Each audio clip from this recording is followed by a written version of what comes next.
જય જવાન, જય કિસાન, જય મુરલીધર। આજે તારીખ 20 ચોથો મહિનો અને 2026। હવે મિત્રો આપણે આગળ તમને બધાય આપણા જે ઇંગ્લિશ મહિનાના કાર્યક્રમ છે 2026ના ચોમાસામાં કઈ તારીખે વરસાદ થશે, ક્યારે વાવાઝોડું બનશે, એ તો તમને અગાઉ માહિતી આપેલી છે। પણ આપણે 19 તારીખ અખાત્રીજ હતી, એમાં ક્યાંક ને ક્યાંક આપણે શંકા એ ઊભી થતી હતી કે અખાત્રીજ 19 તારીખે કે 20 તારીખે। તો આપણે એ પણ આગળ તમને માહિતી આપેલી હતી 19 તારીખે। મારા અંદાજ પ્રમાણે મિત્રો આમાં શું છે, દેશની અંદર ઘણા તારણો હોય ને અલગ અલગ રીતે જોતા હોય, તો મારા અંદાજ પ્રમાણે મેં કીધું 19 તારીખે 10 વાગે અખાત્રીજ ચાલુ થાય અને 20 તારીખે 9:30 વાગે અખાત્રીજ પૂરી થાય। એટલે જે સરિયાનો માપ કરવાનો હોય 19 તારીખે બપોરે કરવાનો હતો અને અખાત્રીજનો પવન 20 તારીખે વહેલી સવારે જોવાનો હતો। તો આપણે એવું કર્યું મિત્રો કે 19 તારીખે જોયું અને 20 તારીખે જોયું અને સરિયાનો માપ પણ કર્યો। તો સરિયાના માપની વાત કરી મિત્રો, તો સરિયાનું માપ છે એ આપણે કચ્છના વિસ્તારોથી અને સૌરાષ્ટ્રના તમામ વિસ્તારોથી આપણે એની માહિતી મળી અને આપણે જાણકારી મળી। પણ આપણે જાણકારી નથી મળી ઉત્તર ગુજરાત, મધ્ય ગુજરાત અને દક્ષિણ ગુજરાત।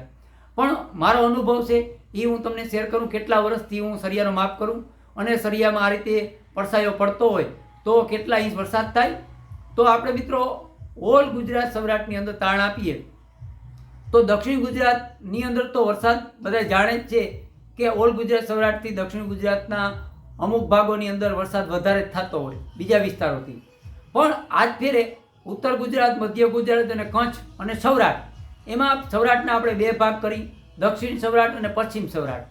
તો પશ્ચિમ સૌરાષ્ટ્રની અંદર મારા અંદાજ પ્રમાણે 2026નું ચોમાસાનો વરસાદ પશ્ચિમ સૌરાષ્ટ્રમાં વધારે રહેશે, ઉત્તર ગુજરાતથી, કચ્છથી અને મધ્ય ગુજરાતથી અને દક્ષિણ સૌરાષ્ટ્રથી। પણ પશ્ચિમ સૌરાષ્ટ્રમાં વરસાદ વધારે રહેશે। વધારે એટલે બીજે જ્યાં થાય ત્યાંથી 5, 10 કે 15 ઇંચ વરસાદ આખા ચોમાસાનો વધારે થાય। હવે મિત્રો આ જે સળિયાનું માપ છે એ આપણે એવું તારણ કાઢી શકીએ કે એટલા ઇંચ વરસાદ થાય।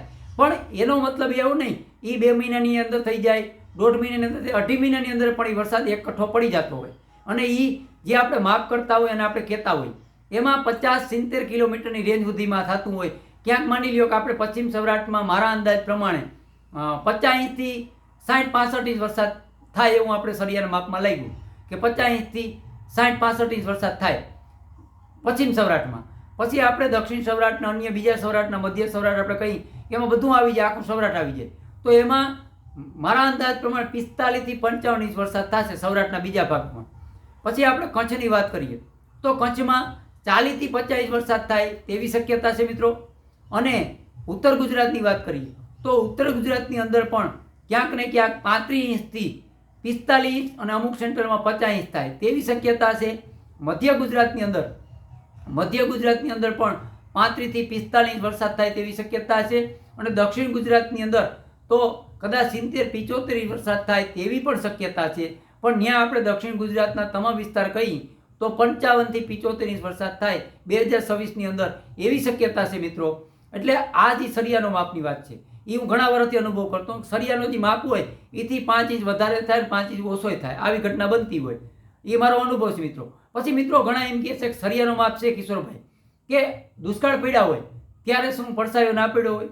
તો મિત્રો હું તમને એ એક વસ્તુ સમજાવવાનો પ્રયત્ન કરું કે ભાઈ સરિયાનું માપ છે એ કોઈ દેશી આપણે જે અનુમાન ખેંચતા હોય એમાં ઘણા પરિબળો હોય। એક સરિયાના માપથી આપણે વર્ષનું 2026નું તાણ ના કાઢી શકતા હોય, ઘણા એવા પરિબળો હોય, નક્ષત્ર હોય, પછી હોળીનો પવન હોય, દિવાળીનું દનિયું હોય, મા મહિનાનું દનિયું હોય, પછી ચૈત્રી દનિયા હોય, અખાત્રીજનો પવન છે, આવી રીતે પછી હજી 3 નક્ષત્ર આપણે જોઈએ છીએ તેમાં પણ આપણે થોડાક સંકેતો મળતા હોય।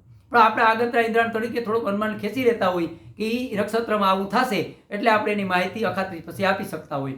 એટલે પહેલેથી આપણે કીધું કે ભાઈ ઓલ ગુજરાત સૌરાષ્ટ્રની અંદર વરસ નબળું નથી થવાનું, સારું જ વરસ થવાનું છે। અને મારા અંદાજ પ્રમાણે મેં તમને ટકાવારી સાથે જે ઇંચની પણ આપેલી છે મિત્રો, એમાં આપણે અગાઉ પણ જે કંઈ એમાં મારા અંદાજ પ્રમાણે ઓલ ગુજરાત સૌરાષ્ટ્રની અંદર 5 રાઉન્ડ એવા તાકાતવાળા છે, 24, 36, 48 કલાકના ટૂંકા રાઉન્ડ છે, પણ તાકાતવાળા એટલે ક્યાંક ને ક્યાંક તેમાં તીવ્ર વરસાદ પડી શકે, 5 ઇંચ, 10 ઇંચ, 15 ઇંચ, 20 ઇંચ આવા વરસાદ એ 5 રાઉન્ડની અંદર પડી શકે। અને 2026નું ચોમાસું છે તેમાં અખાત્રીજનો પવને પણ 2 દિવસે આપણે જોયો એમાં બધાય પવન સારા ગયા। ઓલ ગુજરાત સૌરાષ્ટ્રની અંદર સારા સંકેત પવનના, તમામ પવનની જે દિશા હતી એ આપણે ઓલ ગુજરાત સૌરાષ્ટ્ર કચ્છથી આપણે માહિતી મળેલી છે। અમુક વિસ્તારોમાં નૈઋત્યનો પવન ગયો, અમુક વિસ્તારોમાં પશ્ચિમનો, ઉત્તરનો અને કોક સીમિત વિસ્તાર હશે કે વાયુ દિશાનો વાયુ પણ સીમિત વિસ્તાર એવો હોય કે ત્યાં ઈશાનનો પવન ફૂંકાણો. પણ મિત્રો આમાં થોડો ઘણો ફેરફાર થતો હોય, એથી લાંબો અંતર ચોમાસાની અંદર ના આવે. સારા જ સંકેત બધા છે. 2026નું વર્ષ સારું જ જવાનું છે. અને કેટલા હિંચ થશે એ તો તમને માહિતી આપી. વિગતવાર મહિના દીઠ આપણા કાર્યક્રમ આગળ આપેલા છે. ટૂંક ટાઈમમાં હજી પણ ટાઈમ કાઢી અને સારી એવું આપણે માર્ગદર્શન હેઠળ કાર્યક્રમ બનાવી અને તમને આગળ માહિતી આપશું. એટલે આ ખાસ અખાત્રીની વાત હતી.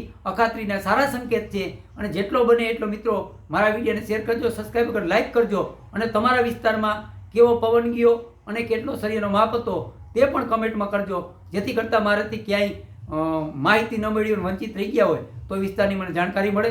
આ વિડીયો પૂરો કરી જય જવાન, જય કિસાન, જય મુરલીધર.